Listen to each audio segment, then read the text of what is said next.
সুধীবৃন্দ, Bangla academy আয়োজিত মহান বিজয় দিবস 2024 এর আজকের অনুষ্ঠানে আপনাদের স্বাগত জানাই। আমি শ্রদ্ধা করে স্মরণ করি আমাদের বিজয় সংগ্রামে প্রাণদানকারী অবন্তী শহীদদের এবং যারা নিপীড়িত হয়েছেন, নির্যাতিত হয়েছেন এবং বিচিত্রভাবে মুক্তিযুদ্ধের সঙ্গে সম্পর্কিত থেকে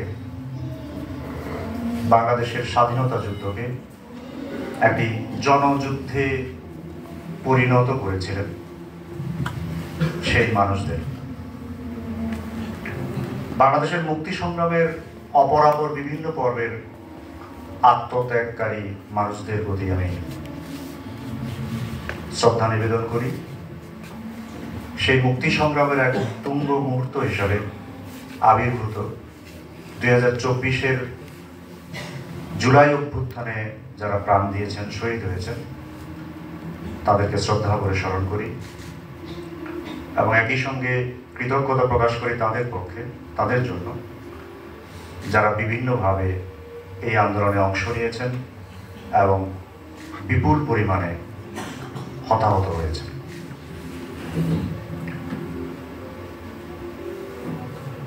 আমরা আজকে বাংলা একাডেমির পক্ষ থেকে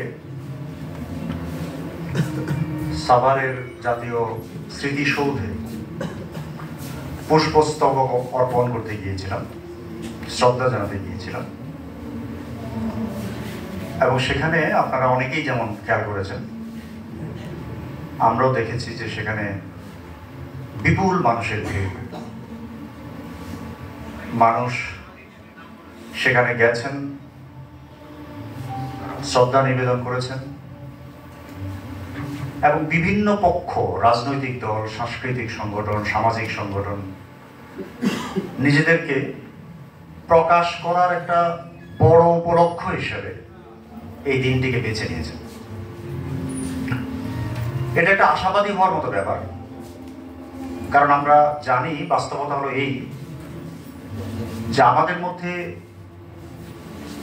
অন্তত অনলাইন কার্যক্রমে, প্রচারণায় এমন একটা পক্ষ আছে যারা জোর গলায় এই দাবি করে যে এবারের বিজয় দিবসের প্রতি মানুষের আগ্রহ অপেক্ষাকৃত কম থাকার কথা।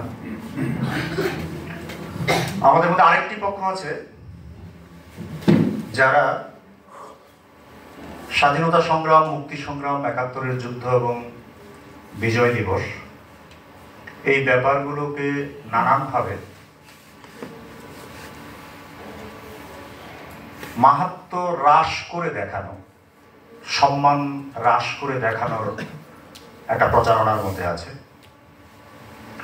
কিন্তু এই দুই পক্ষকে মোটেই গুরুত্ব না দিয়ে যে বিপুল পরিমাণ মানুষ আজ বিজয় দিবস উদযাপন করেছে, এটাই আসলে বাংলাদেশ।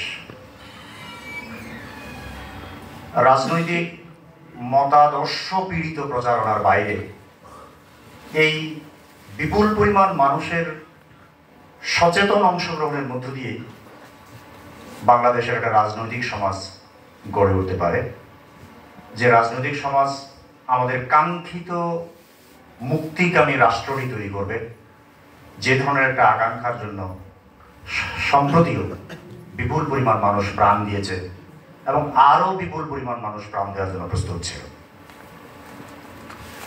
সুখের বিষয়, নানান ধরনের প্রপাগান্ডা সত্ত্বেও, বিশেষ করে অনলাইন প্রপাগান্ডা সত্ত্বেও, যে প্রপাগান্ডা নিরাপদে নিশ্চিন্তে ঘরে বসে করা যায় অথবা বিদেশে থেকে করা যায়, তার বিপরীতে আমরা এই ধরনের মানুষের বিপুল অংশগ্রহণ দেখতে পাচ্ছি। প্রকৃতপক্ষে এই দুই পক্ষ যারা নিজেদের অনুপস্থিতিতে ৭১ কিংবা বিজয় এই ব্যাপারগুলোকে বাংলাদেশের জন্য অসম্ভব মনে করে এবং যারা নানাভাবে ৭১-এর মূল্য মহিমা ক্ষুণ্ণ করতে চায়, এই দুই পক্ষ আসলে একই পক্ষ। ওরা আসলে হাত ধরাধরি করে জ্ঞাতে বা অজ্ঞাতে একই কাজ করে। এবং এই ব্যাপারে সচেতন মানুষের সংখ্যা যথেষ্ট পরিমাণ বেশি বলে আমাদের আজকের দিনের লোক উপস্থিতি প্রমাণ করে। আওয়ামী লীগ গত 1-1.5 দশক ধরে প্রধানত মুক্তিযুদ্ধের একটা ডিসকোর্সের মধ্যেই রাষ্ট্র শাসন করতে চেয়েছে। বেশিরভাগ লোকের এই বিষয়ে সন্দেহ নেই যে এটা আসলে শাসন ছিল না, অপশাসন ছিল। এবং অপশাসনের জন্য ইডিওলজিক্যাল অ্যাপারেটাসকে যতটা একমাত্রিক এবং একার্থক করে তুলতে হয়, এই সরকার এবং তার সঙ্গে যুক্ত বুদ্ধিজীবী সমাজ তার পুরোটাই করেছে। আমার বিবেচনায় এটা 60-এর দশকের জাতীয়তাবাদী চিন্তার প্রকাশ নয়, এমনকি 71-এর মুক্তিযুদ্ধকালীন মানুষের যে চিন্তা ভাবনা সেটারও প্রকাশ নয়। এই একার্থক এককেন্দ্রিক এই ডিসকোর্স শুরু হয়েছিল 80-এর দশকে। বাঙালি জাতীয়তাবাদ, সেকুলারিজম, প্রগতিশীলতা, মৌলবাদ বিরোধিতা, এগুলোর নামে, এবং এটারই একটা ছাতা বর্গ বা আমব্রেলা ক্যাটাগরি হিসেবে আবির্ভূত হয়েছিল মুক্তিযুদ্ধের চেতনা। 30-40 বছর ধরে এই মুক্তিযুদ্ধের চেতনা শব্দটি এমনভাবে গড়ে উঠেছে যেখানে মুক্তিযুদ্ধের যে বিপুল তাৎপর্য, বিশেষত জনমুক্তির আকাঙ্ক্ষা, একটা গণতান্ত্রিক সেকুলার রাষ্ট্র গঠনের যে আকাঙ্ক্ষা, সেটা থেকে বহু দূরে চলে গিয়ে সংকীর্ণ হয়ে অল্প কিছু মানুষের আশ্রয়স্থল হয়ে দেশের বাকি বিপুল পরিমাণ মানুষকে অপর হিসেবে সাব্যস্ত করে আওয়ামী শাসনে যাই অপরের নাম দাঁড়িয়েছিল রাজাকার, কমন নাম। এইভাবে এমন একটা একার্থক মুক্তিযুদ্ধের চেতনা এখানে রাজত্ব করেছিল যেটা আসলে মুক্তিযুদ্ধ সংক্রান্ত যে কোনো ধরনের আদর্শবাদী অবস্থান থেকে অনেক দূরবর্তী। এমনিতেই ফ্রান্স ফানো আমাদের যেরকম বলেছেন, জাতীয়তাবাদী লড়াইয়ের যে কোনো মতাদর্শিক হাতিয়ার স্বাধীনতার পর আবির্ভূত হয় নিপীড়নকারী মতাদর্শ হিসেবে। সেই বাস্তবতা তো আছেই, আমাদের এখানেও সেটা ঘটেছে। তার উপর কতগুলো খুবই সংকীর্ণ একার্থক বর্গের মধ্যে এই মুক্তিযুদ্ধের চেতনা ব্যাপারটি যেভাবে বন্দী হয়েছিল, আমাদের জন্য সবচেয়ে জরুরি কাজ হলো সেটাকে প্রশ্ন করা। আমাদের জন্য সবচেয়ে জরুরি কাজ হলো ব্যাপকভাবে উপস্থাপিত এবং উপস্থিত ওই ন্যারেটিভগুলোকে প্রশ্ন করা এবং সেগুলোকে ভেঙে ফেলা, যেন মুক্তিযুদ্ধের চেতনা নিজেই মুক্তি লাভ করে যেটা বন্দী ছিল। তা না করে আমাদের অন্তত একাংশ, ছোট একাংশ, তারা এই ফাঁদে পা দিয়ে বরং উল্টো প্রপাগান্ডা করে। বিপুল পরিমাণ মানুষ এই কথা উপস্থাপন করার চেষ্টা করেছে যে 71 এবং 24 একটা পরস্পর প্রতিস্পর্ধী জায়গায় দাঁড়িয়ে গেছে। কিন্তু যারা 24-এর প্রধান পক্ষ, রাষ্ট্রপক্ষ থেকে শুরু করে রাজনৈতিক পক্ষ এবং বিভিন্ন দার্শনিক এবং সাংস্কৃতিক পক্ষ, তারা বারবার সাবধান করেছে। আমরা কথাটাকে অনায়াসে এইভাবে বলতে পারি যে স্বাধীনতা সংগ্রামের মধ্যে, স্বাধীনতার মধ্যে মুক্তির যে আকাঙ্ক্ষা ছিল, সেই আকাঙ্ক্ষা আসলে একটি অনবরত চর্চিত হওয়ার মতো প্রক্রিয়া, যে প্রক্রিয়ার বিভিন্ন পর্ব আছে, পর্বান্তর আছে, এবং তার মূলে আছে আসলে বাংলাদেশের 18 কোটি মানুষের কোনো না কোনোভাবে জীবন মানের উন্নতি করার জন্য সক্ষম একটি রাষ্ট্র প্রতিষ্ঠা করা। এবং সেই রাষ্ট্র প্রতিষ্ঠার সংগ্রাম যেহেতু আমাদের এখনো শেষ হয় নাই, ফলে বারবার আমাদের মুক্তি সংগ্রামের কাছে যেতে হয়েছে। 24-এর বিপুল শিক্ষার্থী জনতার অভ্যুত্থান আসলে সেই ধরনের মুক্তি সংগ্রামের এক উত্তুঙ্গ মহিমান্বিত এবং সফল পর্ব মাত্র। সুতরাং এই দুইয়ের মধ্যে কোনো বিরোধ অন্বেষণ করা, এটা আসলে কূটচক্রী মহলের কাজ, এবং যারা এই ফাঁদে পা দিচ্ছেন তারাও জ্ঞাতে বা অজ্ঞাতে সে একই ভুল করছেন এবং বিরাট ক্ষতি করছেন। একটা রাজনৈতিক সমাজ গঠনের মধ্য দিয়ে গণতান্ত্রিক বাংলাদেশ গঠনের যে আকাঙ্ক্ষা এই গণ আন্দোলনের মধ্য দিয়ে প্রকাশিত হয়েছে তার বিরুদ্ধেই অবস্থান নিচ্ছেন, যেভাবেই করুন না কেন। প্রকৃতপক্ষে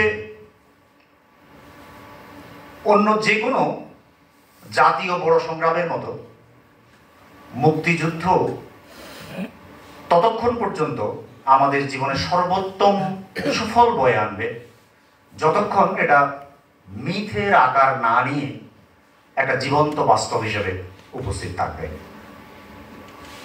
গত সরকারের মুক্তিযুদ্ধের চেতনা একটা মিথের আকার নিয়েছিল, যেটা বস্তুত, যেটা গড়ন বিশ্বাসের মতো। এখান থেকে মুক্ত করে এর মধ্যে একটা উন্মুক্ততার, বহু অর্থকতার, বাস্তব জীবনের সঙ্গে সামঞ্জস্যপূর্ণ সংলগ্নতার একটা সম্ভাবনা তৈরি করাই যে কোনো বিজয় দিবসে কিংবা মুক্তিযুদ্ধ সংক্রান্ত যে কোনো আলাপে আমাদের প্রধান লক্ষ্য হওয়া উচিত, যেটার অবসম্ভাবী লক্ষ্য মানব মুক্তি, মানব কল্যাণ, যেটা আরো আগে শুরু হয়েছিল, ৭১ বড় বিজয় অর্জিত হয়েছিল, কিন্তু এর পরম্পরা এখনো বহমান। এই যে প্রতিনিয়ত নতুন নতুন অর্থ উৎপাদন করা এবং জনগোষ্ঠীর কল্যাণের সাথে, সংগ্রামের সাথে সেটাকে সম্পর্কিত করা, এই বিষয়ে সবচেয়ে বেশি দীর্ঘদিন ধরে যারা গুরুত্বপূর্ণ ভূমিকা পালন করেছে, আমাদের জন্য আনন্দের বিষয় আজকে সেই ব্যক্তি কবি দার্শনিক ফরহাদ মাজেদ আমাদের এই আলোচনায় বক্তা হিসেবে হাজির আছেন।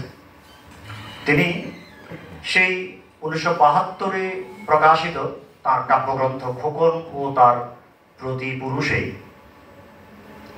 মুক্তিযুদ্ধের এক অসামান্য দার্শনিক, কাব্যিক, সাংস্কৃতিক এবং তার ক্ষেত্রে সব সময়ের জন্য প্রযোজ্য রাজনৈতিক বিশ্লেষণ হাজির করেছিলেন। এবং যতদূর আমরা জানি তার নিজের মতো করে তিনি সেই লড়াই, সেই বিবরণ প্রদান, সেই ডিসকোর্স তৈরি, এই কাজ অদ্যাবধি অব্যাহত রেখেছেন। আমরা তার কথা শুনব এবং একই সঙ্গে আমরা এই ব্যাপারে সতর্ক থাকব যেন যে একটা কুৎসিত সংকীর্ণ বাইনারির মধ্যে আমাদের জনগোষ্ঠী দ্বিধা বিভক্ত হয়ে পড়ে আছে, তার ব্যাপারে আমরা সবসময় সতর্ক থাকি। ভিন্ন মত সহ, প্রচুর মত সহ ন্যূনতম ঐক্যের ভিত্তিতে আমরা যেন রাজনৈতিক সমাজ গঠনের জন্য কাজ করতে পারি, সেটাই হবে আসলে আমাদের প্রধান লক্ষ্য, অন্তত হওয়া উচিত যদি আমরা বাংলাদেশ রাষ্ট্র চাই, যদি আমরা ভবিষ্যৎ উন্নতি চাই। আমি আপনাদের ধন্যবাদ জানাই আসার জন্য এবং আমি ফরহাদ ভাইকে আরেকবার কৃতজ্ঞতা প্রকাশ করে আমার কথা এখানে শেষ করছি। ধন্যবাদ। খুব ভালো বলছি।